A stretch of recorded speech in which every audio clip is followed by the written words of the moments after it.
He stood in front of me, hands raised, fists clenched, and his feet moving like a seasoned fighter. For me, it was fight or flight. I took off my cap, and for a moment he froze. Dear listeners, today I bring you a story of a man cheated on by his wife with a martial artist, putting her husband in a very dangerous situation. My name is Nolan. I am a 35-year-old man. I was married to Celeste, who was 32 when we got divorced. I work as an engineer at a local company and make a decent amount of money every month. We have a 6-year-old son, Ron. I met Celeste through a mutual friend who introduced us. We kept in touch and later started dating. After dating for about 3 years, we decided to get married. We had our honeymoon in Phuket, Thailand. During our honeymoon, my wife was staring at all the Asian men and asked me, "These guys are smaller than the average white man. They must be small between the legs, right?" I took that as a silly question and laughed it off. Celeste was always into fitness. She used to regularly visit the gym and try to stay fit. When Celeste was pregnant, I took extra care of her. I cooked at times and fed her in bed. I tried my best to pamper her during her pregnancy, as my mother told me that keeping her happy would make the baby bright. Once Ron was born, I knew it was time for me to start pushing myself at work since we needed more money. When Ron turned 5, Celeste started going to the gym again to lose the baby weight she gained during her pregnancy. This is where my life took a turn for the worse. In 2 months, Celeste had lost almost 20 pounds, and I was shocked at her transformation. I saw her getting better every day but didn't realize just how much weight she had lost. I asked her what her secret was. She explained that she was training in martial arts, which helped her lose weight. Inspired, I decided to go back to my old gym. I started training, and after a few months I was getting physically better, but I wasn't losing weight like my wife. One day, I asked if I could train with her trainer to lose some weight. She seemed taken aback and said the class was full and not taking any more trainees. I was a bit surprised but brushed it off and didn't think much of it. A few days later, as I was leaving for home, the front desk lady asked me to wait. She told me some guy had come looking for me. I asked if he left a message, but she said no. I asked what he looked like, and she said he was an Asian guy with a tattoo on his neck. I brushed it off since I didn't know anyone like that. The next day, my wife asked if I wanted to watch a match this match. She said she had front row passes. I was surprised and asked how she got them. She said her trainer was competing. I agreed, excited since I had never seen a match this up close. At the event, after 3 fights, it was her trainer's turn. It was a 150-pound fight. The fighters stepped into the ring, and I noticed both had tattoos on their necks. I laughed at the coincidence that someone with a similar tattoo had come to my office. The bell rang, and Celeste's trainer knocked out his opponent within 15 seconds. The fight was one-sided, and the winner was celebrating. I excused myself for a quick pee. When I came back, I saw my wife hugging the fighter from a distance. I felt a mix of anger and confusion, but I thought maybe it's just because he's her trainer. Things like that happen among team members. On the way home, I asked my wife why she hugged the guy. She said it was just a small hug because he was her trainer and nothing more. She got angry and didn't speak to me that night. She said I ruined her mood and her happiness over her trainer's win. I apologized and tried to smooth things over. That night, I woke up and didn't find my wife in bed. I started looking for her and saw her in the kitchen, standing naked with her phone on the table. She was on a video call with someone and said, "This is your prize for today." I woke up, picked up the phone, and saw she was recording a video, not sending it. Before I could check further, she claimed it was for me as an apology for our fight. I turned her onto the kitchen table and made sure it was one of the best experiences she ever had. When we were done, she collapsed on the floor, panting hard, and said we should do this more often. I was foolish to believe her that night. The next morning, I woke up happy and went to the gym to train. I trained hard that day. It was cold, so I wore a beanie cap and had my hood over my head. Once I was done, I walked out of the gym to go home. Near my car, a man walked up to me. He was about 170 centimeters tall, and as he got closer, I recognized him as Celeste's trainer. He walked up to me and said, "I love your wife. I make love to her twice every day and send her home with my seed in her. Now, don't touch her and leave her immediately." I was shocked and surprised. My face must have shown it because two of my training partners walked up and asked what was happening. The guy then threw some insults at me and said I needed to walk away from my wife, or he would beat me up right there. I was still in shock, clueless about what this guy was talking about. My training friends were ready to step in, but I stopped them. I told the guy he needed to be clear about what he was saying and if he was sure he wanted to deal with me. He claimed Celeste was his love and that he alone wanted her. Then, he took off his jacket and got ready to fight. He stood in front of me, hands raised, fists clenched, and his feet moving like a seasoned fighter. For me, it was fight or flight. I took off my cap, and for a moment he froze when he saw my cauliflower ears. That alone is a clear message. It's time to back off. The guy shook his head and put up his fists. You see, I'm a former high school wrestler. I stand at 6 feet 3 inches and weigh almost 260 pounds. And here was this 150-pound guy threatening to beat me up. I took off my jacket and got ready. He threw a punch at my face, cutting me over my eyebrow. Blood started dripping down my face. He then asked, "You want more?" Before he could finish his sentence, I had him in a double leg takedown, lifting him more than 6 feet into the air. It's a bad feeling to be taken down from that height. When your body hits the ground, it knocks the air out of your lungs, making you feel like you're underwater with no air. I picked him up again and smashed him onto his car's bonnet, denting it. I picked him up once more and slammed him down again. He lay there like a crumpled piece of paper. My friends assured me they would be witnesses if he filed a complaint. They even made a video of the beating. My day wasn't over yet. More secrets were about to be uncovered. Some would be even more shocking than what had just happened. When I got home, I drank a glass of water. By then, my friend had sent me the video. I found Celeste and asked her to sit down with me. I smiled and said, "I have a video for you." I handed her my phone and played the video. Her smile quickly turned to horror. Tears streamed down her face as she shouted, "Why did you beat him up?" I asked her, "Why did you sleep with him?" She was shocked. I repeated the exact words her affair partner had told me. She started crying and said she was just curious. I screamed, "Curious about what?" She explained that ever since she started training under him, she wondered if Asian men were good in bed. It began with small flirting. One day, during training, she accidentally kicked him in the groin. She apologized and later went to his office to apologize again.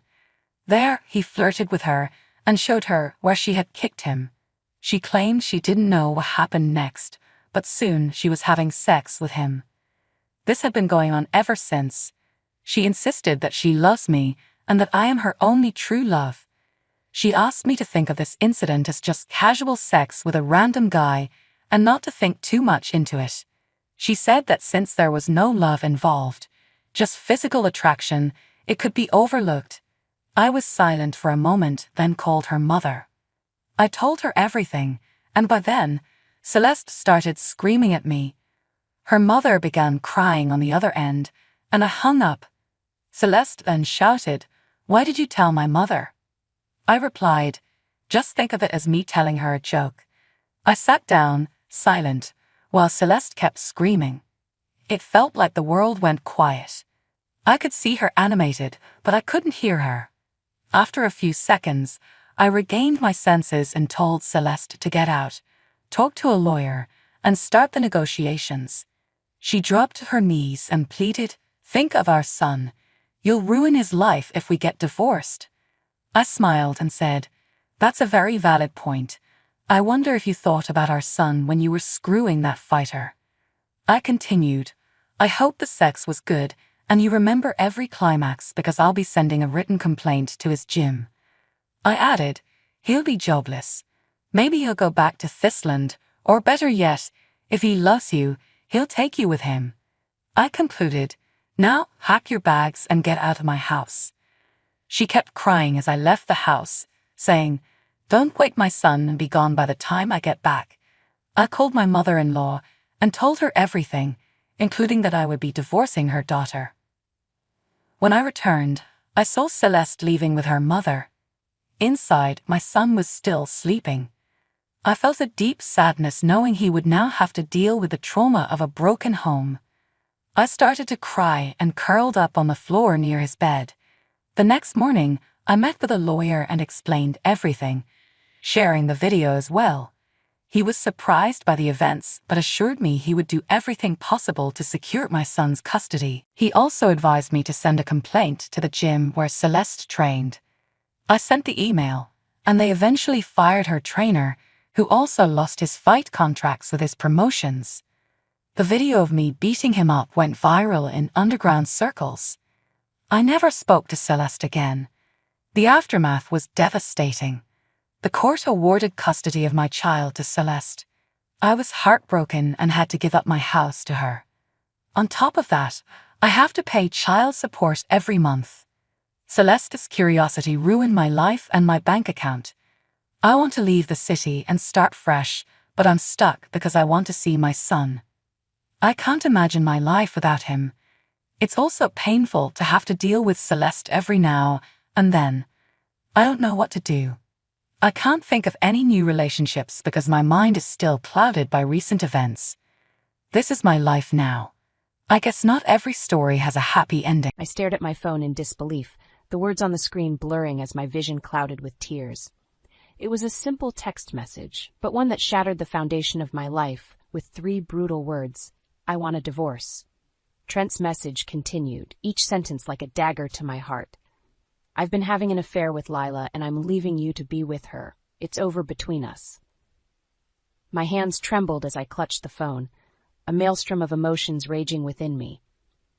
Anger, betrayal, and devastation fought for dominance, leaving me breathless and nauseous. Trent's timing couldn't have been worse. He sent this bombshell while I was at the grocery store, surrounded by the mundane sights and sounds of everyday life. In that instant, my world crumbled around me, and I found myself lost in a surreal nightmare. As I stepped outside, the crisp evening air did little to calm the storm brewing inside me. My phone buzzed again, and I flinched, bracing myself for another blow. "I've already spoken to a lawyer," Trent's message read. "I want full custody of the kids, and I'm going to fight for the house." Fury ignited within me, burning away the initial shock and pain. How dare he think he could just discard me and our family like yesterday's trash? After everything we'd been through together, all the sacrifices I'd made for him and our children, this was how he repaid me? "You lying, cheating bastard!" I shouted, drawing bewildered stares from passersby. I didn't care. The dam had burst, and years of bottled emotions came pouring out. My phone rang, and Trent's name flashed on the screen. I answered, my voice trembling with rage. "How could you do this to us?" "Cass, please understand," Trent began, his tone maddeningly calm. "I've fallen in love with Lila, and she makes me happy in a way you haven't for years." "Happy?" I spat. "You selfish prick. What about the vows we made? What about our children?" "I'm sorry, but it's over," he said flatly. "I'll be coming by to collect my things tomorrow." The line went dead, leaving me standing in the parking lot, shaking with fury and disbelief. Tears streamed down my face, but I refused to let them diminish the fire raging within me. In that moment, something shifted inside me. The meek, accommodating Cassidy, who had devoted herself to her family, was gone, replaced by a woman who would fight tooth and nail for what was rightfully hers. No longer would I be a doormat for Trent's ego and indiscretions. If he thought he could just walk away and start a new life, leaving me and the kids to fend for ourselves, he was sorely mistaken. I took a deep breath, steadying myself. This was war, and I would show no mercy. With renewed determination, I marched back to my car, my mind already plotting my next moves. Trent wanted a battle? He was going to get one. And by the time I was done with him, he'd regret the day he ever betrayed me. The next morning, I woke with a pounding headache, a reminder of the emotional turmoil I'd endured the night before. But the ache in my heart was far worse than any physical pain. I forced myself out of bed, determined to confront the harsh realities of my new existence. First on the agenda, gathering evidence of Trent's betrayal. I rifled through his dresser drawers, my hands shaking as I uncovered damning proof, hotel receipts, charges for expensive jewelry, and worse, dozens of text messages exchanged with his little tramp Lila. "You're the only one for me, baby," one message read. "I can't wait to start our life together." Bile rose in my throat as I scanned through their sickening exchanges, each one more explicit than the last. How could the man I'd loved and trusted for over 15 years be capable of such depravity? The sound of the front door opening snapped me out of my daze. I shoved the evidence back into the drawer and hurried downstairs, steeling myself for the confrontation. Trent stood in the foyer, a duffel bag slung over his shoulder. His gaze was cold, devoid of the warmth and affection I'd once cherished. "What the hell are you doing here?" I demanded, my voice trembling with barely contained rage. "I told you, I'm here to collect my things," he said coolly. "Now, if you'll excuse me—" "Like hell I will," I stepped in front of him, blocking his path. "You think you can just waltz in and out of our lives like nothing happened?" Trent's eyes narrowed. "Don't make this harder than it needs to be, Cass. We're done, and it's time for both of us to move on." "Move on?" I let out a bitter laugh. "You've got some nerve, you cheating piece of—" "Watch your mouth," he snapped. "And don't act so high and mighty. You know things haven't been right between us for years." His words stung, but I refused to let him see how deeply they cut. "That's no excuse for what you've done," I hissed. "You betrayed me, betrayed our family, all for some young floozy." Trent's face flushed with anger. "Don't you dare talk about Lila that way. She's 10 times the woman you'll ever be." In that moment, something inside me snapped. Before I could stop myself, my hand lashed out, connecting with Trent's cheek in a resounding slap. He recoiled, clutching his face in shock. "You crazy bitch! Get out!" I screamed, shoving him toward the door. "Get out of my house and don't ever come back!" Trent glared at me, his eyes burning with hatred. Without another word, he turned and stormed out, slamming the door behind him. I sank to the floor, my body racked with sobs. Amid the pain and heartbreak, a new emotion took root, a burning desire for revenge. Trent thought he could discard me like yesterday's garbage? Well, he was gravely mistaken. I would make him pay for every tear, every sleepless night, every moment of anguish he'd put me through. As I regained my composure, a plan began to form. I couldn't win by playing fair. Not against a man as ruthless and self-serving as Trent. No, I would have to fight fire with fire, and I knew just the person who could help me do it. Reaching for my phone, I dialed the number of my best friend, Jenna. If anyone could help me bring Trent to his knees, it was her. "Jenna," I said, my voice thick with determination. "I need your help. It's time to make that bastard pay." Jenna arrived at my doorstep within the hour, her expression a mix of concern and fury. "That lying snake," she seethed as she pulled me into a tight embrace. "I can't believe he did this to you." I fought back tears, determined not to let Trent's betrayal break me. "Believe it," I said bitterly. "The proof is right upstairs." Together we rifled through the damning evidence I'd uncovered, the hotel receipts, the jewelry charges, the sordid text exchanges. With each new revelation, Jenna's outrage grew. "We have to make him pay," she declared, her eyes blazing with righteous anger. "He can't be allowed to get away with this." I nodded, my resolve hardening. "Trent thinks he can just walk away and start a new life with that little tramp, but he's got another thing coming." Jenna squeezed my hand, offering a supportive smile. "Whatever you need, I'm here for you. We'll take that bastard down together." Over the next few days, Jenna became my rock, my confidant, and my co-conspirator. We pored over every detail of Trent's deception, looking for any angle we could exploit. It didn't take long to uncover his underhanded financial maneuvers, secret accounts, offshore holdings, all designed to leave me penniless while he rode off into the sunset with his new plaything.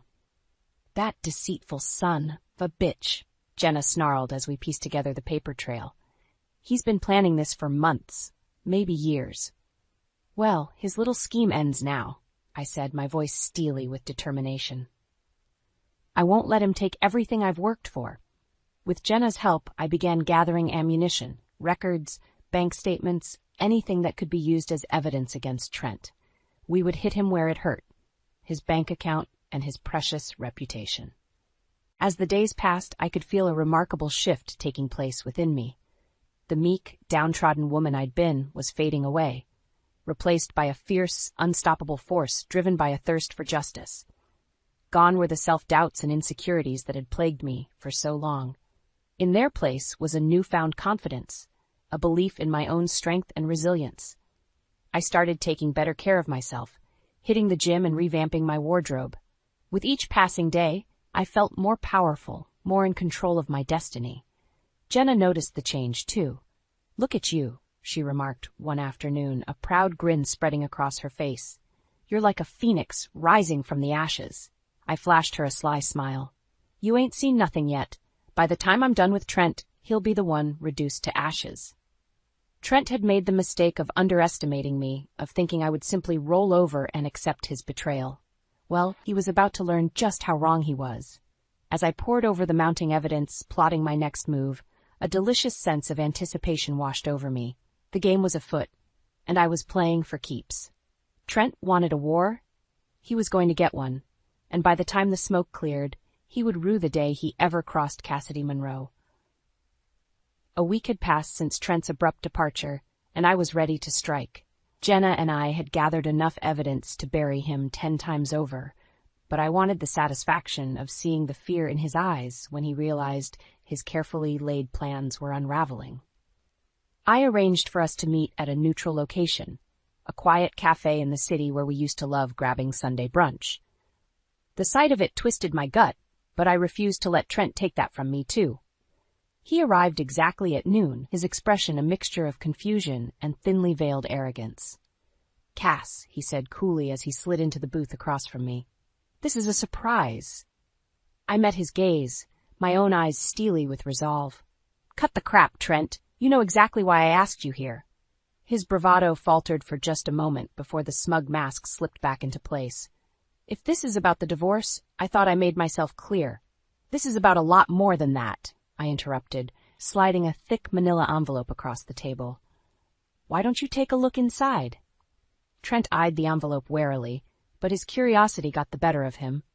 With a dismissive shrug, he tore it open and began rifling through the contents, bank statements, investment records, all documenting the illicit financial web he'd spun.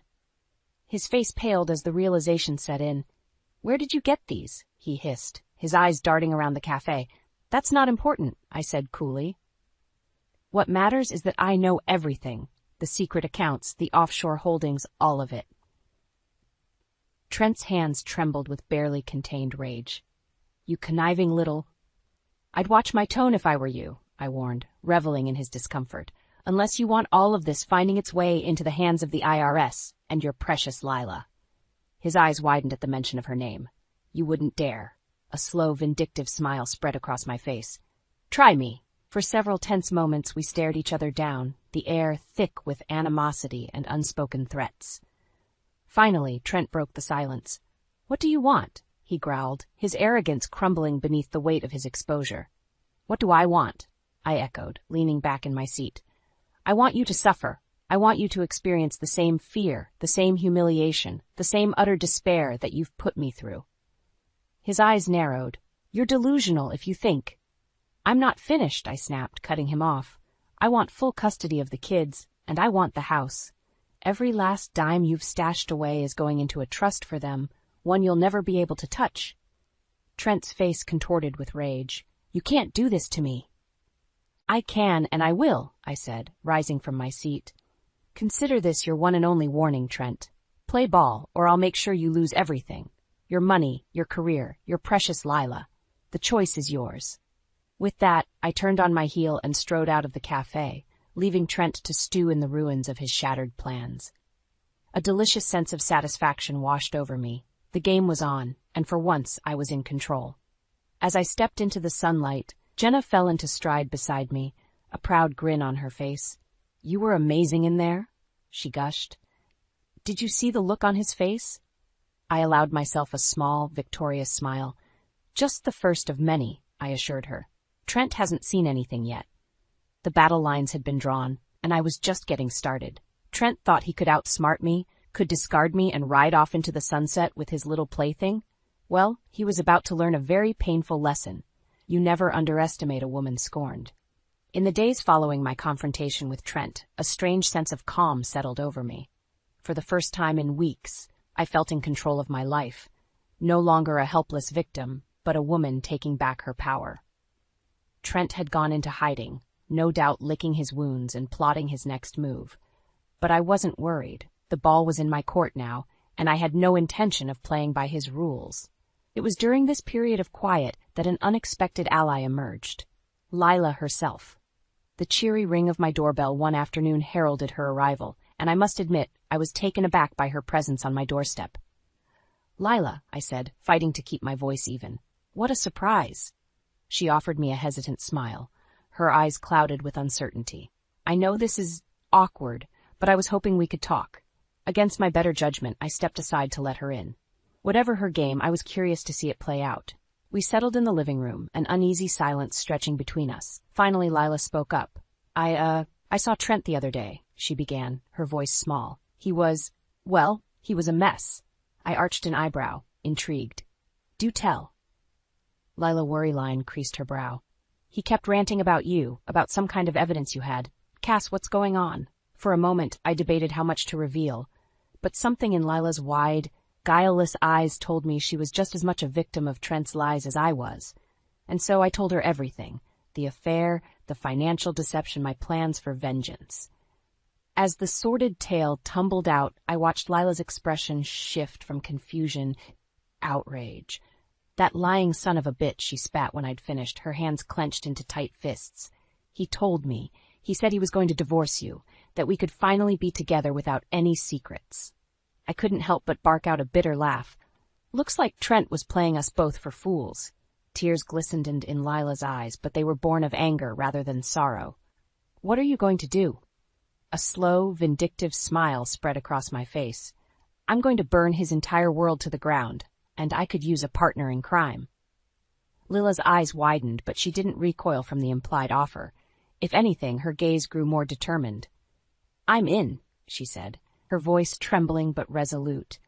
"That bastard needs to pay for what he did to us." And just like that, an unlikely alliance was forged.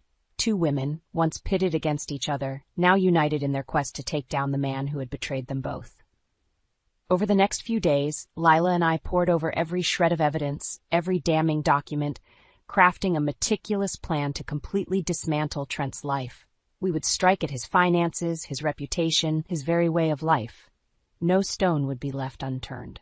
Revenge took on an entirely new meaning as Lila and I worked in tandem.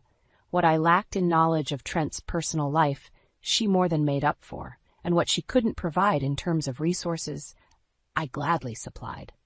With each passing day, our bond grew stronger, fortified by our shared trauma and an unshakable thirst for justice. We were an unstoppable force, and Trent would soon feel the full brunt of our wrath. As we put the finishing touches on our scheme, Lila turned to me, her eyes blazing with determination. "You ready to make that bastard pay?" she asked, her voice laced with anticipation. I flashed her a wolfish grin. "More than ready. Let's light this candle."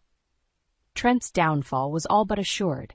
He thought he could play us, could shatter our lives without consequence. Well, he was about to learn just how wrong he was. The game was afoot, and we were playing for keeps. The day of reckoning arrived sooner than I expected. Lila and I had meticulously plotted every move, gathered every shred of evidence, and laid the trap with exquisite precision. All that was left was to spring it, and watch as Trent's world came crashing down around him. It began with a series of anonymous tips to the IRS, detailing the intricate web of offshore accounts and shady financial dealings we'd uncovered. Within days, the auditors were swarming, and Trent's once immaculate records were being picked apart. Next, we leaked the incriminating text messages and hotel receipts to the local media, along with photos and videos that left no doubt as to the tawdry nature of Trent's affair. His sleazy exploits were plastered across every newspaper and news channel, his indiscretions laid bare for the world to see. I'll never forget the look on his face when he stormed through my front door that fateful morning, his eyes wild with panic and rage. "You crazy bitch," he roared, spittle flying from his lips. "What have you done?"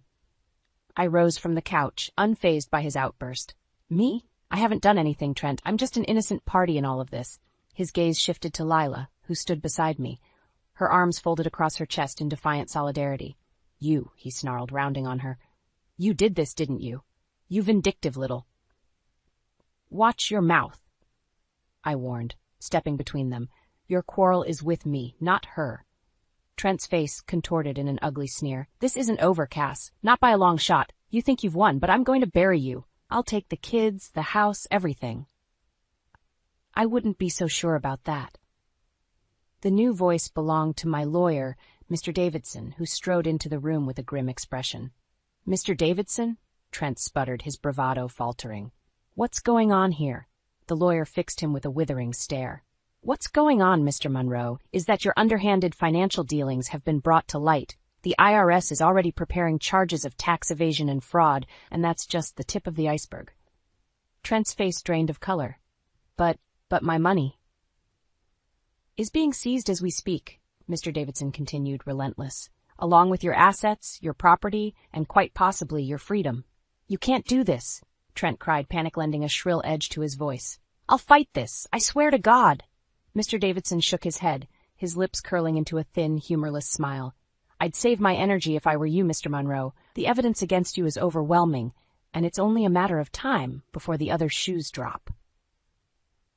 As if on cue, Trent's phone began ringing incessantly, no doubt a barrage of calls from his frantic colleagues and erstwhile lovers. With shaking hands, he pulled it from his pocket, his eyes widening in horror as he scanned the incoming messages. No, this can't be happening. But it was. His sordid affairs, his financial crimes, every last skeleton he'd tried so desperately to keep buried, was being violently exhumed and laid bare for all to see. In that moment, I allowed myself a fleeting sense of triumph. We had well and truly dismantled Trent's life, bringing him to his knees just as he had done to me. As the reality of his downfall set in, Trent turned to me, his eyes burning with impotent fury. "You won't get away with this," he spat, his words laced with venom. "I'll make you pay if it's the last thing I do." I met his gaze, unflinching. "I'm counting on it." With a dismissive flick of my hand, I turned away, signaling the end of our interaction. Trent had been utterly destroyed, both personally and professionally, and there was nothing he could do to stop it. The battle was won, and I had emerged victorious, lean, resolute, and unbowed by his attempts to break me. As Trent was led away, Mr. Davidson turned to me, a grudging respect in his eyes. "Well played, Mrs. Monroe," he murmured. "Well played indeed." Lila's hand found mine, giving it a gentle squeeze as we watched the shattered husk of a man disappear. The road ahead would be long and arduous, but I was ready to face it head-on. Trent's betrayal had nearly broken me, but in the end it had gifted me with something far more precious, the strength to fight for myself and my future. As I looked toward the dawn of new beginnings, one thought echoed through my mind: let the karma begin. The weeks following Trent's downfall were a whirlwind of activity. Lawyers, accountants, and investigators swarmed around me, dismantling the tangled web of deceit he'd so carefully constructed. With each passing day, new revelations of his misdeeds came to light, and the full extent of his betrayal became glaringly apparent. Through it all, I remained stoic and resolute, my thirst for vengeance tempered by a growing sense of relief. The nightmare was finally over, and I could begin to rebuild my life on my own terms. Lila proved to be an invaluable ally during this turbulent time. We grew closer than I ever could have imagined, bound by our shared trauma and the knowledge that we had taken down a true monster together. "You're one tough cookie, Cass," she remarked one evening as we shared a glass of celebratory wine. I don't know how you managed to keep it together through all of this. I allowed myself a rueful smile. Believe me, there were times when I wanted to curl up and just disappear, but then I'd remember what that bastard put us through, and it would harden my resolve all over again. Lila nodded, her expression somber. He'll get what's coming to him. The courts, the law, they'll make sure of that. I hope so, I murmured, swirling the rich liquid in my glass. But part of me wants more than just a court ruling or a prison sentence. Lila arched an eyebrow, intrigued. What did you have in mind? A slow, predatory smile spread across my face. A little taste of his own medicine. The opportunity to exact my ultimate revenge came sooner than expected. One crisp autumn evening, a familiar figure appeared on my doorstep, a haggard, broken shell of the man who had once sworn to love and cherish me. Cass, Trent rasped, his eyes sunken and haunted. We need to talk. I eyed him warily, taking in his disheveled appearance and the stench of cheap whiskey that clung to him. Talk, I echoed, unable to keep the disdain from my voice. About what exactly? Your complete and utter disgrace. He flinched as if I'd struck him, but soldiered on. Please, Cass, I'm begging you. Give me a chance to explain, to make things right. Despite my better judgment, I allowed him to enter, if only to witness the full extent of his pathetic groveling. Trent sank into the nearest chair, his hands trembling as he struggled to collect his thoughts. I've lost everything, he croaked, his voice thick with emotion. My job, my money, my reputation, all of it gone, because of my own stupidity and arrogance. I said nothing, watching him impassively as he slowly unraveled. And Lila, a bitter laugh escaped his cracked lips. She took off the moment the truth came out, took whatever she could grab and vanished, just like that. Did you expect anything less? I asked coolly. She was using you, just like you used me. Trent's head fell into his hands, his shoulders shaking with silent sobs. I've made so many mistakes, Cass. Hurt so many people, especially you. He lifted his head, his eyes shimmering with unshed tears. I'm so sorry for everything. If I could take it all back, I would in a heartbeat. For an endless moment, I simply stared at the broken husk of a man before me, weighing his words and pleas for absolution. Finally, I spoke. Did you really think some half-baked apology would undo the years of pain and anguish you put me through? I asked, my voice hard as steel. The lies, the betrayal, the disrespect. Did you honestly believe a few crocodile tears would absolve you of all that? Trent opened his mouth, but I silenced him with a sharp gesture. Save your breath, I spat.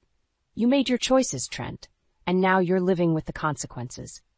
You thought you could just toss me aside like garbage for some younger piece of ass, leave me with nothing while you rode off into the sunset?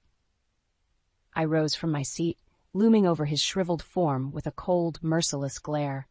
Well, you were wrong, dead wrong, and now you'll spend every day haunted by that mistake, tormented by the knowledge that you threw away the best thing you ever had on a whim. Trent's head fell once more, his body shuddering with ragged sobs. I felt no pity, no sympathy, only the grim satisfaction of a debt finally paid in full. Get out, I said, my voice laced with finality. And don't ever show your face here again. As Trent dragged himself from the house, a broken and defeated man, I turned to find Lila watching from the nearby doorway, her eyes shining with pride. Well done, Cass, she murmured. Well done. In that moment, I knew my long journey had finally reached its end. The scales had been balanced, karma restored, and I had emerged victorious. It was, in every sense of the word, a new beginning.